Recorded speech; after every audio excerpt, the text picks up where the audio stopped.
अगर मैथ्स के board exam में ऐसा कोई एमसीक्यू आ जाता है कि find the integral of this function या इंटीग्रेट दिस फंक्शन, तो क्योंकि एमसीक्यूज में सिंपल इंटीग्रल्स होते हैं तो बहुत सारे स्टूडेंट्स उसको कॉन्फिडेंटली अटेम्प्ट कर पाएंगे। बट अगर इंटीग्रेशन के क्वेश्चन में इंटीग्रेशन करने को ही ना बोला हो, उसकी जगह लिखा हो फाइंड द एंटी डेरिवेटिव या find the primitive of this function, तो फिर क्या होगा? वहां पे बहुत सारे स्टूडेंट्स उस क्वेश्चन को छोड़ आएंगे कि एंटी डेरिवेटिव क्या होता है या प्रिमिटिव क्या होता है, क्योंकि हमें बेसिक्स जो है पेपर अटेम्प्ट करने के लिए सारे बेसिक्स क्लियर होने चाहिए। तो आज से हम स्टार्ट कर रहे हैं कुछ इंपॉर्टेंट चैप्टर्स के, जिसमें वन शॉर्ट रिविजन हम करेंगे, जिसमें पूरे चैप्टर के बेसिक्स एंड फॉर्मूला रिविजन करेंगे।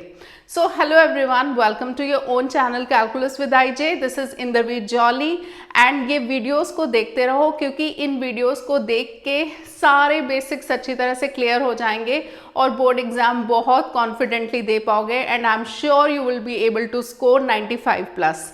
बेसिक्स के अलावा हमारे मोस्ट रिपीटेड या मोस्ट एक्सपेक्टेड या बोर्ड एग्जाम में जो क्वेश्चंस आने वाले हैं उसकी सीरीज भी चल रही है, तो उसको देखना मत भूलना।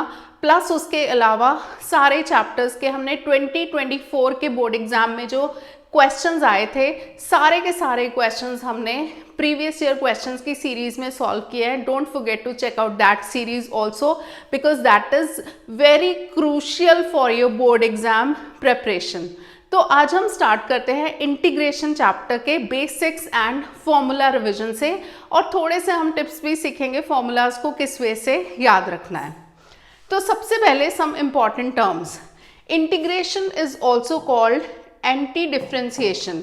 इंटीग्रेशन है प्रोसेस, तो उसको एंटी डिफरेंशिएशन बोलते हैं, एंड इंटीग्रल को हम एंटी डेरिवेटिव भी बोलते हैं। अगर क्वेश्चन में आ जाए फाइंड द एंटी डेरिवेटिव या find the primitive of a function, तो वहाँ पे हमें पता होना चाहिए कि वो हमें इंटीग्रल निकालना है। और ये क्वेश्चन ऐसे नहीं है, ये आया भी हुआ है। Find the primitive of the function board exam में आया भी हुआ है, तो इसीलिए हमें पता होना चाहिए। Then C is called constant of integration, या इसको आर्बिट्रेरी कांस्टेंट बोलते हैं या पैरामीटर बोलते हैं। आर्बिट्रेरी कांस्टेंट एक ऐसा कांस्टेंट होता है which can take any value. fx in integral of fx dx जब लिखा होता है, तो इसमें जो fx होता है इसको बोलते हैं इंटीग्रैंड। ये भी हमें पता होना चाहिए, ये भी कभी भी बोर्ड एग्जाम में इस टाइप का क्वेश्चन पूछ सकते हैं कि इंटीग्रैंड इसका जो है उसका डेरिवेटिव लो इस वे से। And x is called variable of integration. तो अब हम करेंगे इंटीग्रेशन के main formulas. x raise to power n dx का इंटीग्रल जो होगा वो होगा x raise to power n+1 upon n+1 plus c। c is constant of integration, and obviously जो n है वो नॉट इक्वल टू -1 होगा, मतलब डिनोमिनेटर 0 नहीं होना चाहिए। तो यहाँ पे अगर x रेज टू पावर 4 का हमें इंटीग्रल लेना हो, तो x रेज टू पावर 4+1 मतलब x raise to power 5 upon 5 plus constant होगा। इंटीग्रल ऑफ dx का जब हम इंटीग्रल लेंगे, dx के साथ कुछ नहीं लिखा हुआ, तो वो अंडरस्टूड है कि वो 1 होगा, तो इसका इंटीग्रल होगा x प्लस c। क्योंकि देखो इंटीग्रेशन जो होता है वो ऑपोजिट ऑफ डेरिवेटिव्स प्रोसेस होता है, तो x का डेरिवेटिव 1 होता है, तो इसीलिए हम 1 का इंटीग्रल x लेते हैं। अगर यहाँ पे इंटीग्रल ऑफ dy लिखा होता तो dy का हम लेते y। जो भी यहाँ पे dx है, dy है, dz है, तो उसी अकॉर्डिंग वेरिएबल यहाँ पे आएगा। अब हम c क्यों लगाते हैं? जैसे मैंने बताया कि x का डेरिवेटिव होता है 1। अगर x प्लस 2 होता, मतलब c की जगह 2 होता, तो उसका डेरिवेटिव भी 1 होता, तो इसीलिए हम लगाते हैं कि मे बी वहाँ पे कोई कांस्टेंट था, तो इसीलिए उस कांस्टेंट का जब हमने डेरिवेटिव लिया ये 1 आया, तो इसका इंटीग्रल वापस वो कांस्टेंट आना चाहिए, चाहे वो कांस्टेंट 0 ही हो। dx अपॉन x जो होगा ये होगा log mod x plus c। log का जब भी फॉर्मूला लगाना है तो x को हमेशा mod में रखना है। x is called argument of log, तो उसको हमेशा mod में रखना है, क्योंकि बाय डेफिनेशन log तभी डिफाइंड होता है जब उसका आर्ग्यूमेंट ग्रेटर देन 0 हो। ax dx का जो इंटीग्रल होगा, a कोई भी कांस्टेंट हो सकता है, जैसे 2 रेज टू पावर x, तो a raise to power x upon log a होगा। जैसे हम डेरिवेटिव्स लेते हैं तो a raise to power x का जो डेरिवेटिव होता है a raise to power x into log a होता है। तो जब डेरिवेटिव्स में इंटू आता है लॉग ए, इंटीग्रल में वो डिनोमिनेटर में आएगा, तो लॉग a की बेस e। ex का जो इंटीग्रल होगा वो होगा e raise to power x plus c। cos x का इंटीग्रल कैसे याद रख सकते हो? ऐसे मत याद रखो कि साइन का डेरिवेटिव cos, वो कंफ्यूज हो जाओगे। ऐसे याद रख सकते हो कि cos का डेरिवेटिव माइनस साइन होता है ना, तो cos के इंटीग्रल में माइनस नहीं आएगा। साइन का डेरिवेटिव प्लस cos होता है, तो साइन का जब इंटीग्रल लेंगे तो उसमें माइनस आएगा। मतलब जब उसके डेरिवेटिव में पॉजिटिव आ रहा होता है तो इंटीग्रल में नेगेटिव आएगा। साइन एंड कॉस के केस में याद रखने का मेथड है। और अगर साइन के डेरिवेटिव में पॉजिटिव आ रहा होता है, पॉजिटिव cos x, तो इसके इंटीग्रल में नेगेटिव cos x आएगा। तो cos x का इंटीग्रल होगा sin x plus C, sign x का इंटीग्रल होगा माइनस cos x प्लस सी, sec स्क्वायर x का इंटीग्रल होगा tan x, क्योंकि tan का डेरिवेटिव होता है sec स्क्वायर। cot x का डेरिवेटिव माइनस cosec स्क्वायर होता है, तो इसीलिए cosec स्क्वायर का इंटीग्रल होगा माइनस cot x प्लस सी। sec x का डेरिवेटिव होता है sec x tan x, तो इसीलिए sec x tan x का जो इंटीग्रल होगा वो होगा sec x प्लस सी। cot x का जो cosec x होता है, cosec x का डेरिवेटिव होता है minus cosec x cot x, तो इसीलिए cosec x cot x का इंटीग्रल होगा minus cosec x plus c. अब चलते हैं इनवर्स ट्रिगो वाले फॉर्मूलाज पे। डेरिवेटिव ऑफ 1 रूट के नीचे डिनोमिनेटर में है रूट में 1 माइनस एक्स स्क्वायर, तो इसका इंटीग्रल होता है sine inverse x plus C. क्योंकि देखो derivative of sine inverse x जो होता है वो होता है 1 upon root 1 minus x square, और इसी तरह derivative of cos inverse x जो होता है वो negative of root 1 minus x square.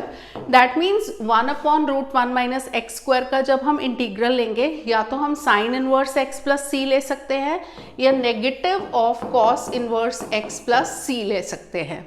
Derivative of 1 upon 1 plus x square, अब हमें ये पता है कि derivative of tan inverse x होता है 1 अपॉन 1 प्लस एक्स स्क्वायर, तो इसका इंटीग्रल होगा tan inverse x plus c. अब हमारे पास हैं कुछ properties of indefinite integrals. Integral में अगर कोई दो फंक्शंस का सम हो तो उसका हम इंटीग्रल सेपरेटली कर सकते हैं। जैसे अगर हमारे पास x square plus sine x हो तो इसका इंटीग्रल हम अलग अलग से ले सकते हैं। एक्स स्क्वायर का इंटीग्रल प्लस साइन एक्स का इंटीग्रल, तो वो हम सेपरेट कर सकते हैं। बीच में माइनस साइन हो तो भी कर सकते हैं, मतलब यहाँ पे माइनस हो तो यहाँ पे भी हम माइनस लगा के कर सकते हैं। फॉर एनी रियल नंबर के integral F x d x S के, मतलब ये इंटीग्रल के अंदर के एफ एक्स है और के बाहर ले सकते हैं। जैसे 2x का जो इंटीग्रल होगा, 2 को बाहर लेके हम सिंपली x का इंटीग्रल ले सकते हैं, क्योंकि हमें dx x वाली टर्म्स का इंटीग्रल लेना है, क्योंकि यहाँ पे dx है। Then all functions are not integrable. अब है हमारे पास some special integrals. Some special integrals में देखो एक dx upon x square minus a square है और दूसरा है dx upon a square minus x square. इन दोनों का फॉर्मूला सेम टाइप से रहेगा। पहले हम देखते हैं dx upon x square plus a square. हमने देखा है कि tan इनवर्स x का डेरिवेटिव होता है 1 अपॉन 1 प्लस एक्स स्क्वायर, तो ये उसी से कुछ ना कुछ मैच कर रहा है। तो इसका जो इंटीग्रल होगा वो होगा 1 upon a tan inverse x upon a plus C. इसी तरह derivative of root a square minus x square, तो 1 upon root 1 minus x square से मैच कर रहा है, जो कि साइन इनवर्स एक्स का डेरिवेटिव होगा। तो इसका इंटीग्रल होगा sine inverse x upon a plus C. Sine inverse वाले में बाहर 1 अपॉन ए नहीं आता और इसमें बाहर 1 अपॉन ए आता है। अब ये जो फर्स्ट एंड सेकेंड फॉर्मूलाज हैं वो थोड़े थोड़े मैच करते हैं। dx upon x square minus a square या a square minus x square denominator में, दोनों में 1 अपॉन 2a आएगा, दोनों में आएगा लॉग मॉड और यहाँ पे भी लॉग मॉड, पर यहाँ पे x square minus a square है ना, तो ये x माइनस ए अपॉन एक्स प्लस ए आएगा प्लस सी, और यहाँ पे a पहले आ रहा है ना, तो a मतलब समझ लो खुद को इम्पोर्टेंस दे रहा है और x को हटा रहा है, तो a पहले आएगा प्लस आएगा a plus x upon a minus x plus c. अब dx upon x square minus a square and dx upon root x square plus a square, इसका फॉर्मूला बिल्कुल सेम है, लॉग मॉड पहले x फिर plus ये same term उठा के यहाँ पे डाल दो, root x square minus a square plus c, और यहाँ पे भी log mod x plus root x square plus a square plus c. तो ये इनको याद करने का मेथड है। अब है हमारे सम स्पेशल इंटीग्रल्स के 3 और formula, integral of root x square minus a square d x, integral of root x square plus a square d x, integral of root a square minus x square d x. A square minus x square से वापस sine inverse की याद आ रही है कि sine inverse x का derivative होता है 1 upon root 1 minus x square, तो उस वे में होगा। अच्छा, इनको याद करने का क्या तरीका है, ये तीनों फॉर्मूलाज भी एकदम सिमिलर है।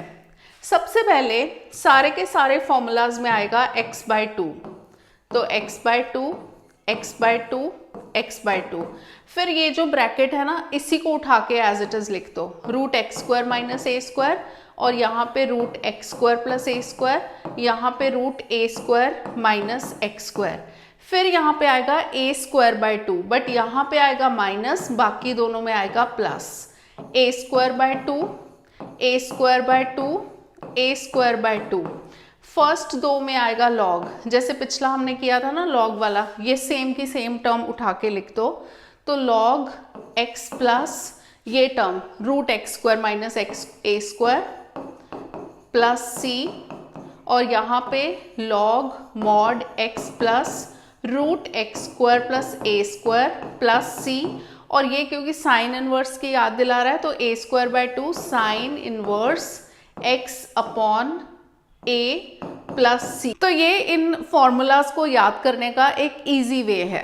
अब है हमारा नेक्स्ट टाइप का question, integrals of the form linear upon quadratic या लीनियर अपॉन रूट क्वाड्रेटिक। ये सबको याद होगा कि 4th एक्सरसाइज में लीनियर अपॉन क्वाड्रेटिक या लीनियर अपॉन रूट क्वाड्रेटिक का स्पेसिफिक फॉर्मूला होता है, बट वो स्पेसिफिक फॉर्मूला लगाने से पहले हमें सीधा उस पर जंप नहीं करना, पहले हमें चेक करना चाहिए कि कहीं सब्सटीट्यूशन तो नहीं हो रही, मतलब जैसे कुछ ऐसा इंटीग्रल है x square plus 2x plus 4 है तो ऊपर 2x प्लस 2 है, या इवन x प्लस 1 है, जैसे x प्लस 1 भी हो, तो इसमें हम x square plus 2x plus 4 को अगर हम टी पुट करते हैं तो हमारा डेरिवेटिव 2x प्लस 2 आता है, बट यहाँ पे 2 नहीं है तो हम 2 से मल्टीप्लाई डिवाइड करके 2 बना सकते हैं, तो ये सीधा half D T upon T हो जाएगा, सीधा इंटीग्रेट हो जाएगा।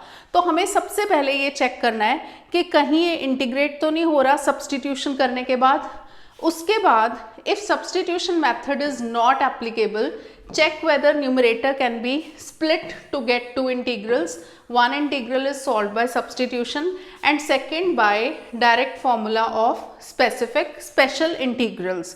अब जैसे इसमें कि अगर हमारे पास सपोजिंग कोई क्वेश्चन है जिसमें डिनोमिनेटर में है एक्स स्क्वायर प्लस 2 और न्यूमरेटर में है 2x प्लस 1 dx, तो इसमें अगर हम देखें कि अगर हम इसको दो इंटीग्रल्स में स्प्लिट कर दें, 2x upon x square plus 2 dx plus 1 upon या dx upon x square plus 2, तो ये वाला सब्सटीट्यूशन से हो जाएगा, एक्स स्क्वायर प्लस 2 को टी पुट करेंगे 2x dx इज dt, यहाँ पे x square plus root 2 whole square का फॉर्मूला लगेगा जो हमने अभी स्पेशल इंटीग्रल्स किए हैं, ये वाला फॉर्मूला रूट डिनोमिनेटर में जब root x square plus a square था दिस वन, तो सेकेंड वाले में ये फॉर्मूला लग जाएगा। नहीं ये रूट नहीं है, सॉरी रूट नहीं है, तो root x square plus a square वाला फॉर्मूला लग जाएगा which is 1 upon a tan inverse x upon a. तो इस वे से हमें क्या करना है कि सबसे पहले लीनियर अपॉन क्वाड्रेटिक फॉर्म जब भी होती है या linear upon root quadratic form, तो सबसे पहले हमें चेक करना है कि कहीं हम अगर डिनोमिनेटर को सब्सटीट्यूट कर दें तो उससे न्यूमरेटर तो नहीं आ रहा, तो या तो हम उससे कर सकते हैं या फिर हम इंटीग्रल को दो इंटीग्रल्स में स्प्लिट कर दें, उसमें से एक हो जाएगा इंटीग्रेशन मतलब सब्सटीट्यूशन से और दूसरा हो जाएगा फॉर्मूले से, सम स्पेशल इंटीग्रल्स वाले फॉर्मूले से। तो पहले हमें ये चेक करना चाहिए। If above two methods are not applicable, then use specific method for linear upon quadratic और linear upon root quadratic. वो specific method क्या था, इसमें जो न्यूमरेटर होता था linear px plus q, इसको हम a into derivative of denominator plus b form में लेते थे और उससे हम ए बी की वैल्यूज इक्वेट करके निकालते थे और न्यूमरेटर को स्प्लिट करके लिखते थे, तो वो दो इंटीग्रल्स में स्प्लिट हो जाता था. नेक्स्ट है integrals of the form linear upon quadratic. जब भी लीनियर अपॉन क्वाड्रेटिक हो तो ज़रूरी नहीं है, जो मैंने अभी ये फॉर्मूला बताया ना, ये वाला मेथड जो एक एक्सरसाइज में है, 4th एक्सरसाइज में है, तो ज़रूरी नहीं है इसी मेथड से करना है. अगर उसका डिनोमिनेटर जो है, जो कि क्वाड्रेटिक फॉर्म में है, अगर वो फैक्टराइज हो जाता है, जैसे डिनोमिनेटर हो x² + 5x + 6, उसके फैक्टर्स बन जाते हैं x + 3, x + 2, तो हमें हमेशा उसको फिर पार्शियल फ्रैक्शन से ही करना है. Then if it can be factorized, then use partial fractions method. If it cannot be factorized, then use specific method of exercise 7.4 special integrals. ये सारी चीज़ें मैं क्यों बता रही हूँ, क्योंकि कई बार क्या होता है कि बोर्ड्स की मार्किंग स्कीम में एक मेथड प्रॉपर जो दिया होता है, जो जैसे मैंने मेथड्स एक्सप्लेन किया ना, इस वे से दिया होता है. मतलब यहाँ पे डायरेक्टली डिनोमिनेटर को सब्सटीट्यूट करके न्यूमरेटर आ रहा है, तो अगर स्टूडेंट्स उसको डिफरेंट मेथड से कर देते हैं और आंसर गलत आ जाता है तो फिर स्टेप मार्किंग भी नहीं होगी. तो इसीलिए हमें थोड़ा सा आइडिया होना चाहिए कि जब भी हमारे पास लीनियर अपॉन क्वाड्रेटिक या लीनियर अपॉन रूट क्वाड्रेटिक आ जाए, पहले तो सब्सटीट्यूशन से चेक करो, डिनोमिनेटर को सब्सटीट्यूट करके न्यूमरेटर आ रहा है, या फिर ऐसे चेक करो डिनोमिनेटर को सब्सटीट्यूट करके, मतलब ऊपर वाले न्यूमरेटर को हम दो में स्प्लिट कर सकते हैं, दो इंटीग्रल्स में, और एक में डिनोमिनेटर को सब्सटीट्यूट करके न्यूमरेटर आ जाएगा और दूसरे में डिनोमिनेटर में स्पेशल इंटीग्रल्स वाला फॉर्मूला लग जाएगा. अगर ये दोनों मेथड नहीं एप्लीकेबल होते तो फिर ये फॉर्मूला 4th एक्सरसाइज वाला यूज करना है. और अगर लीनियर अपॉन क्वाड्रेटिक में डिनोमिनेटर फैक्टराइज हो जाता है तो ऑलवेज यूज पार्शियल फ्रैक्शन, और अगर वो फैक्टराइज नहीं होता तो स्पेशल इंटीग्रल वाले फॉर्मूलाज यूज करने हैं. उसके बाद है पार्शियल फ्रैक्शन. पार्शियल फ्रैक्शन में अगर यहाँ पे हमारे पास लीनियर हो, जैसे ये लीनियर है px + q upon x - a x - b, तो a upon x - a plus b upon x - b होगा. और ऊपर लीनियर है, नीचे x - a का होल स्क्वायर है. अगर होल स्क्वायर आ रहा है तो उसको a upon x - a plus b upon x - a नहीं लिखना, एक बार a अपॉन x - a फिर b upon x - a whole square लिखना है. अगर ऊपर क्वाड्रेटिक हो और नीचे क्यूबिक है, इसमें नोटिस कर रहे हो कि जो न्यूमरेटर है उसकी डिग्री हमेशा डिनोमिनेटर से कम है.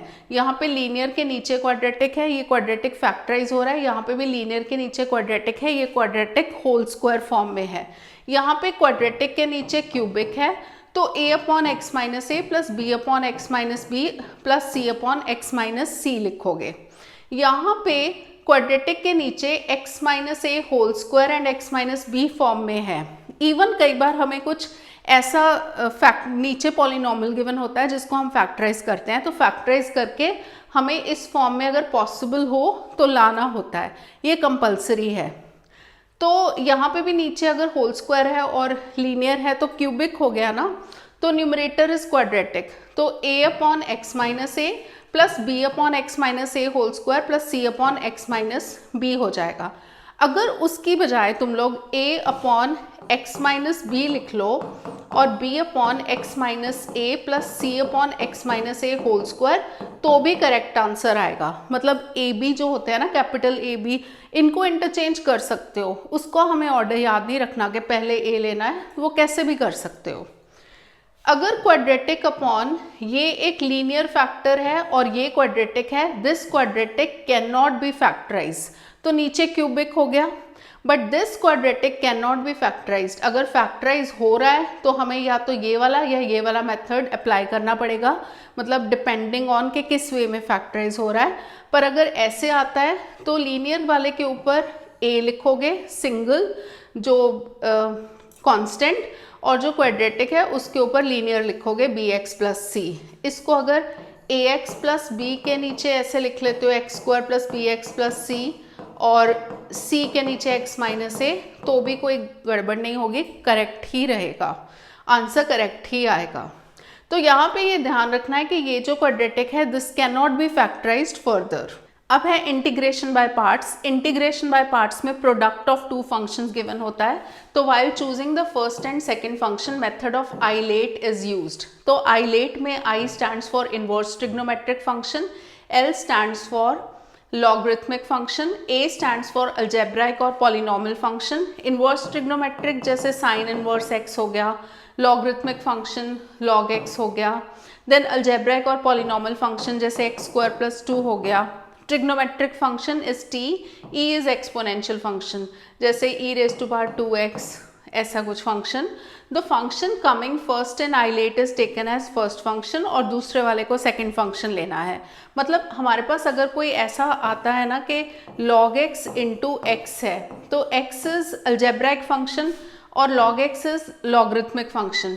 अलजेब्राइक से पहले लॉगरिथमिक आता है ना, तो लॉगरिथमिक वाले को फर्स्ट फंक्शन लेना है और इसको लेना है सेकंड फंक्शन। तो आइलेट के अकॉर्डिंग हमें चूज करना है। इंटीग्रेशन बाय पार्ट्स में integral of first function into second function जो होता है, उसमें क्या होता है कि first function as it is, integral of second function minus integral, ये बड़ा वाला integral, derivative of first function into integral of second function. ये याद रखने का एक शॉर्टर मेथड है, first function into second function, first function into integral of second function. First function as it is रहेगा, integral of second minus integral derivative of first function into integral of second function, इस पूरे का integral. तो ये formula याद रखना है। Then integration by parts में कॉन्ट्रडिक्शन क्या है, जैसे अगर function e(ax sin bx form का होता है, जैसे e2x sin 3x हो गया, या फिर ex sin x ही हो गया। तो हमने अभी देखा था ना कि आइलेट में ट्रिग्नोमेट्रिक पहले आता है, एक्सपोनेंशियल बाद में आता है, तो ये ट्रिग्नोमेट्रिक को फर्स्ट और इसको सेकंड लेना चाहिए, बट यहाँ पे कॉन्ट्रडिक्शन है। इस टाइप के क्वेश्चंस में हम हमेशा एक्सपोनेंशियल को फर्स्ट फंक्शन लेते हैं और ट्रिग्नोमेट्रिक वाले को सेकंड फंक्शन लेते हैं।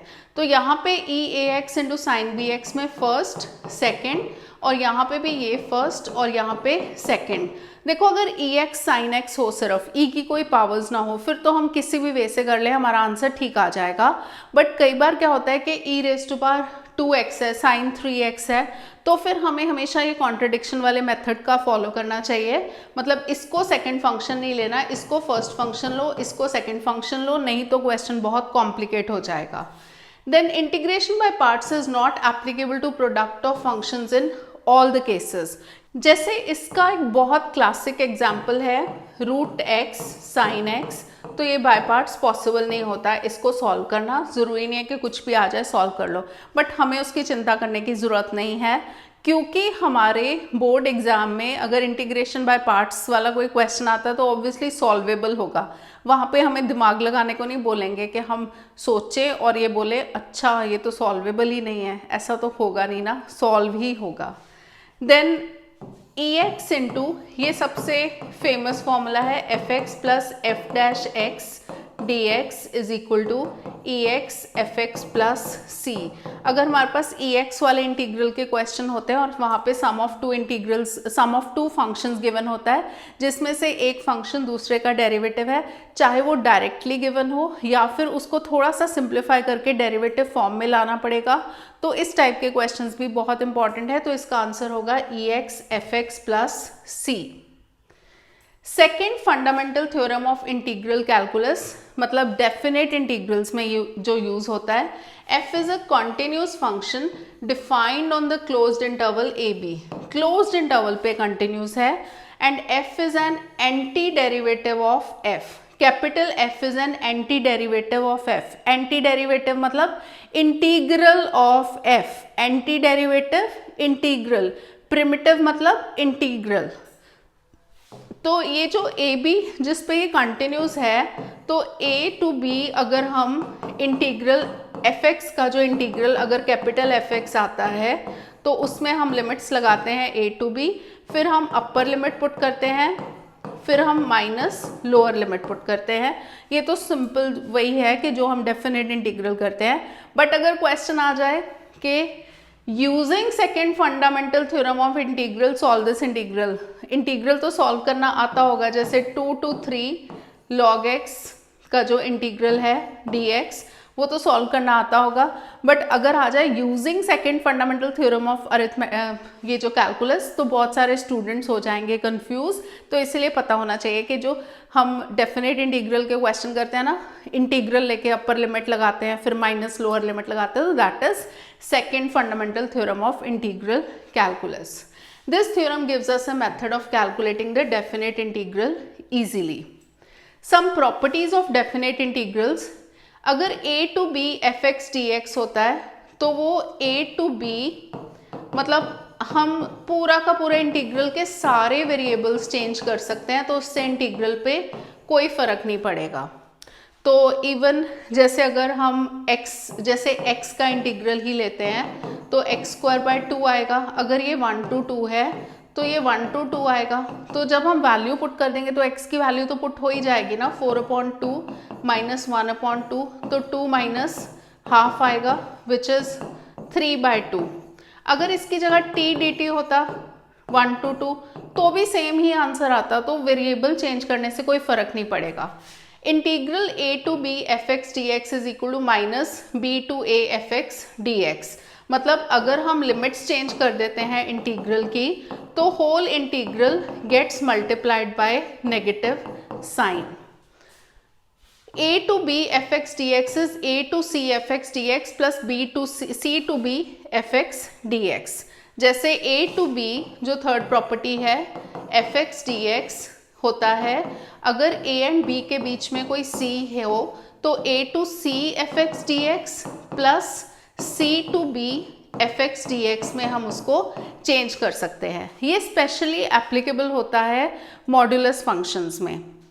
तो आगे जो है next property, integral a to b fx dx is equal to a to b f a plus b minus x dx।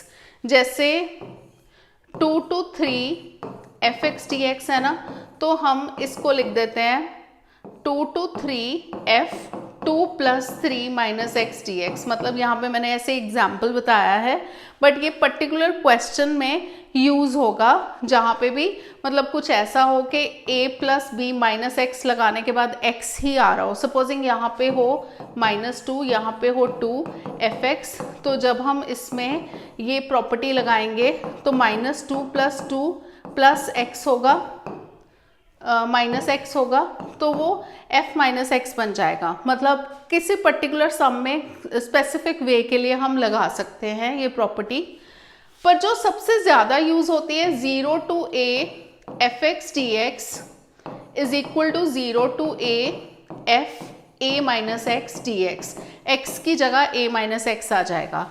0 to π है तो यहाँ पे π - x आ जाएगा, 0 to π/2 है तो यहाँ पे π/2 - x आ जाएगा। एक्चुअली ये और ये प्रॉपर्टी सेम ही है, इसमें a plus b minus x लिख रहे हैं ना, तो इसमें भी 0 + a - x लिख रहे हैं क्योंकि 0 + a is a only. Next है property 5, 0 to 2a fx dx होगा 0 to a fx dx plus 0 to a f 2a - x dx। ये बहुत ज़्यादा कम यूज होती है। नेक्स्ट है हमारी ऑड इवन वाली, अच्छा नहीं उससे पहले ये प्रॉपर्टी है 0 to 2a fx dx 2 time बन जाएगा if f 2a - x is equal to fx। देखो ये है 0 to 2a fx dx, अगर तो f 2a - x जो है वो fx के बराबर आएगा तो ये इंटीग्रल 2 टाइम्स बन जाएगा, 0 to a हो जाएगी प्रॉपर्टी। मतलब यहाँ पे इंटीग्रल की लिमिट 0 to 2a की जगह 0 to a हो जाएगी। और अगर f 2a - x जो है वो -fx के बराबर आता है तो पूरा इंटीग्रल इक्वल टू 0 ओनली। उसके बाद है ऑड इवन वाली प्रॉपर्टी। तो ऑड इवन वाली प्रॉपर्टी जो है वो भी काफ़ी ज़्यादा यूज़ होती है, तो यहीं पे स्लाइड बना लेते हैं। हाँ, तो ऑड इवन वाली प्रॉपर्टी में क्या होगा, जैसे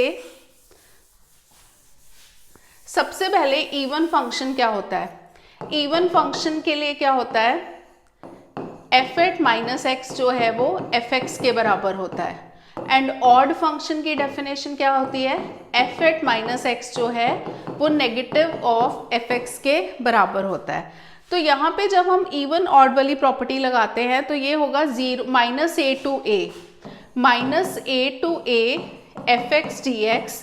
अगर ये ऑड हो तो ऑड के केस में इसका आंसर डायरेक्टली जीरो होगा, मतलब f at minus x is minus f x जो ऑड है तो आंसर इज डायरेक्टली जीरो। अगर f at minus x f x के बराबर है, मतलब दिस इज इवन फंक्शन, तो ये इंटीग्रल माइनस ए टू ए की बजाय जीरो टू ए हो जाएगा और 2 टाइम्स हो जाएगा। तो 2 times zero to a f x d x if f is even function. तो इससे जो प्रीवियस प्रॉपर्टी थी 0 to 2a वाली, वो भी इसके सिमिलर है कि एफ टू ए माइनस एक्स अगर एफ एक्स के बराबर है तो integral 2 times 0 to a F x d x हो जाएगा। And F two A minus x minus f x के बराबर है तो इंटीग्रल 0 to 2a 0 के बराबर हो जाएगा। तो मैंने बहुत सारे क्वेश्चंस जो हैं मोस्ट रिपीटेड पीवाईक्यू इंटीग्रेशन के करवाए हुए हैं, और जो कि ऑब्वियसली मोस्ट एक्सपेक्टेड क्वेश्चन है, very important questions from boards point of view. तो उसका लिंक मैं डिस्क्रिप्शन बॉक्स में डाल दूंगी। और प्रीवियस ईयर पीवाईक्यूज जो कि करना बहुत ज़्यादा इंपॉर्टेंट है, एनसीईआरटी तो है ही, तो ये सारी चीज़ें करना बहुत इंपॉर्टेंट है। तो keep on watching these videos, share it with your friends, give it a like, and don't forget to subscribe to the channel. Thank you for watching.